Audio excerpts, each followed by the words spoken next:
Soal tentu ini, soal tadi disampaikan Pak Nusron yang lagi rame ini soal pagar laut.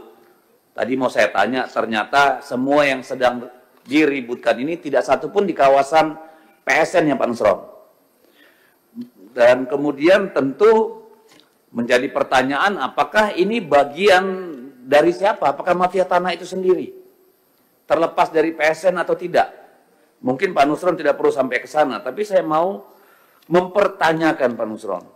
Di sini kan disebut ada pembatalan hak HGB dan hak milik, tapi tidak disebutkan luasnya berapa Pak Nusron.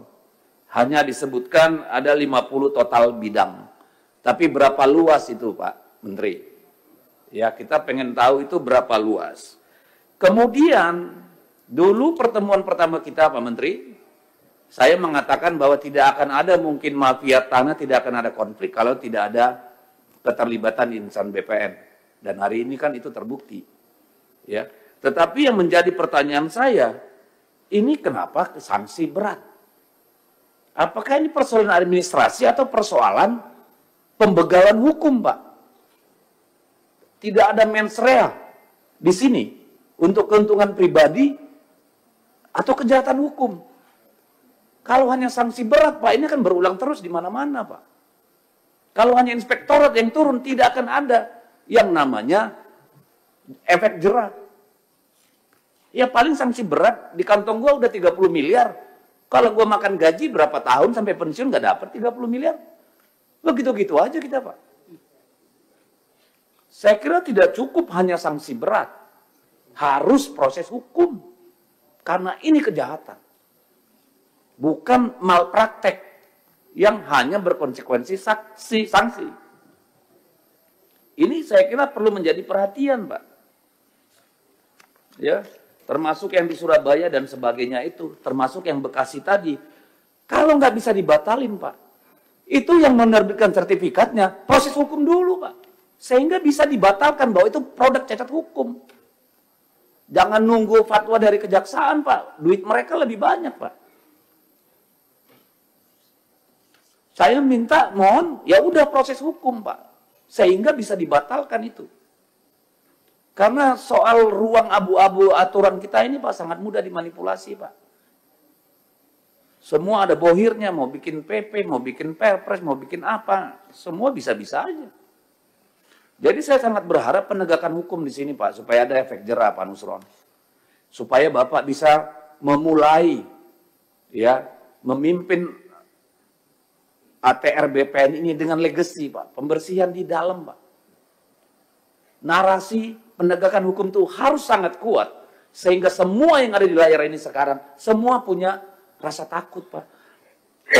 Tinggal minta sama negara. Kalau perlu nanti gaji dan insentifnya setara dengan Kementerian Keuangan.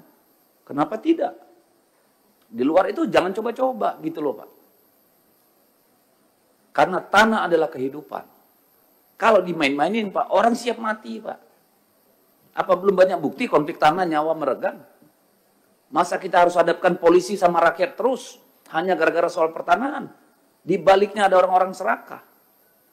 Narasi penegakan hukum di BPN Agraria harus sekuat-kuatnya, Pak. Kalau ibarat korporasi ini, Pak, nggak usah pakai ini langsung pecat, Pak. Nggak ada sanksi-sanksi berat. Jelas, bawa ke jaksa, bawa ke KPK, Pak. Harus gitu, Pak Nusron. Supaya Pak Nusron betul-betul dikenang sebagai kita, sesama politisi maupun rakyat, sebagai individu yang berhasil melakukan reformasi terhadap ATR BPN, Pak. Selama ini kita menganggap semuanya adalah sarang mafia, Pak. Mohon maaf saya, banyak sekali orang baik di BPN Agraria, Pak. Tapi kita lihat kejadian-kejadian bertahun-tahun ini kan nggak beda dari satu menteri ke menteri lain. Kemarin soal pagar laut itu yang bikin heboh apa? Akrobat-akrobat komunikasi, Pak.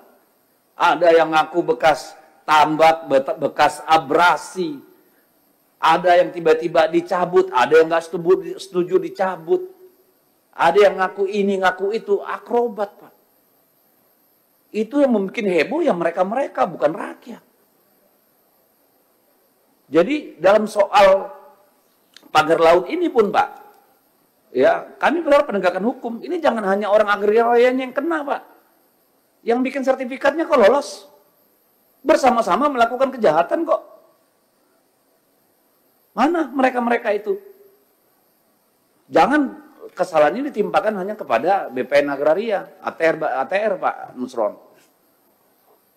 Tadi saya singkat mendengar sudah setahun itu dikerjakan oleh Bareskrim. Lah, urusan kayak begini 1 tahun Bareskrim nggak kelar.